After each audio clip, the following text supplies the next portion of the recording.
نیازی صاحب، آپ کے خیال میں یہ جو کانسٹیٹیوشنل امینڈمنٹ ہوئی ہے، اس سے اب پی ٹی آئی کی جو ریزسٹنس کی پالیٹکس تھی اس کا کیا بنے گا؟ جس طرح آپ کہہ رہے ہیں کہ گورنمنٹ کی اب سپرمیسی قائم ہو گئی ہے، کتنا عرصہ یہ رہتی ہے نہیں رہتی ہے ایک الگ بحث ہے آپ نے کہا، لیکن بہرحال ساری پاورز جو ہیں وہ ایگزیکٹو کے پاس آ گئیں.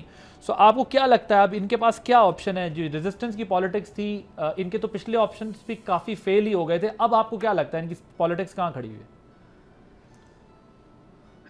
بھائی صاحب، دو چیزیں جو ہے وہ اسٹیبلش ہوئی ہیں آلریڈی. میں یہ کہتا ہوں کہ یہ سمجھے کہ دو سچ جو ہیں وہ اسٹیبلش ہو گئے. پہلا سچ یہ ہے کہ اس ملک میں اس وقت تحریک انصاف بہت بڑی سیاسی طاقت ہے اور اقلیتی ہے.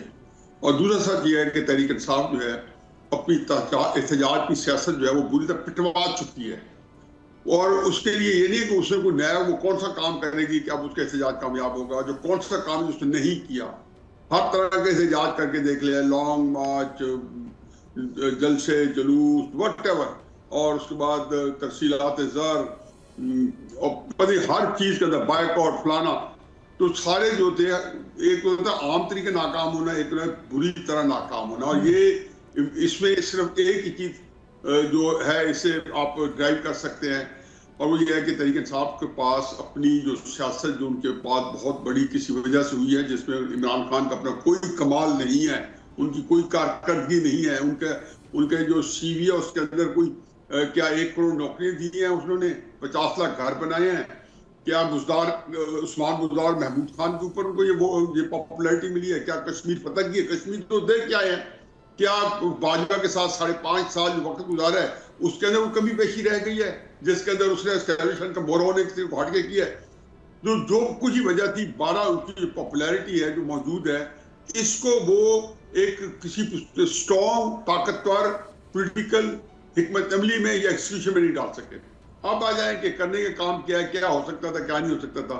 میرا خیال ہے کہ اگر ان کے پاس ہوتی، جیسے کہ بھٹو صاحب جو ہے کہ بڑے بریلینٹ پولیٹیشین تھے، عمران خان صاحب کی ساری خوبی کے باوجود جو ان کی ایک کمی ہے وہ یہ ہے کہ وہ سیاست کے اندر 0/0 ہے. لڑ اچھا سکتے ہیں، دلیر ہیں، بہت اچھے کمیونیکیٹر ہیں، تقریر کریں، انٹرویو دیں. ان باتوں کے اندر آپ دیکھیں کہ وہ بڑی پراثر بلکہ سحر انگیز گفتگو کرتے ہیں، لیکن سیاست کے اندر ان کے جو نامہ اعمال کہہ لیں، دفتر جو ہے پورا ان کے اس طرح کے اعمال سے ٹوٹل خالی ہے. اب آ جائیں جی کہ یہ جو ترامیم ایسی ہوتی ہیں یا یہ جو بڑے بڑے ایشو ہوتے ہیں، اس کو کبھی یہ تو نہیں ہو کہ اس کے خلاف احتجاج ہوا تو ان کے وہ جو ہے مارجنلائز ہوئی ہیں. آپ دیکھ لیں بڑی بڑی حکومتیں گری ہیں. مجھے اب ڈر ہے کہ بھگتنا اصل میں پاکستان ہے، جو ہمیشہ پاکستان نہیں ہمیشہ بھگتا ہے.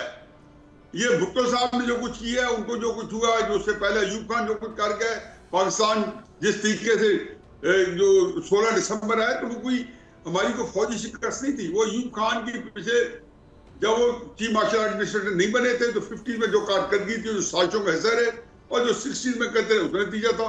اب جو یہ کر رہے ہیں، یہ جو سیاسی جو عدم استحکام اس کو انسٹیٹیوشنلائز کر دیا ہے. مجھے بتایا کہ یہ ملک جو ہے جس نے عادل عباسی صاحب کو اتنا مقام دیا ہوا ہے، کہا یہ اکٹھا ہوتا پھر میں دیکھتا عادل عباسی اور رؤف کلاسر صاحب کی کیا اوقات تھی. اس ملک کی یہ ہم قدر کر رہے ہیں. اس سے ہمارا قصور کیا ہے کہ ہمیں نشنال دیا، ہمیں نام دیا، ہمیں طاقت دی ہے، طاقتور عہدوں میں بٹھایا. مجھے اتنی تکلیف ہوئی ہے یہ 26 اور 27 ترمیم پہ. پھر مجھے بتائیں گے کہ آپ کی ضرورت کیوں پڑ گئی. Okay sir, point taken. Subscribe کریں اور بیل دبائیں تاکہ کوئی خبر رہ نہ جائے.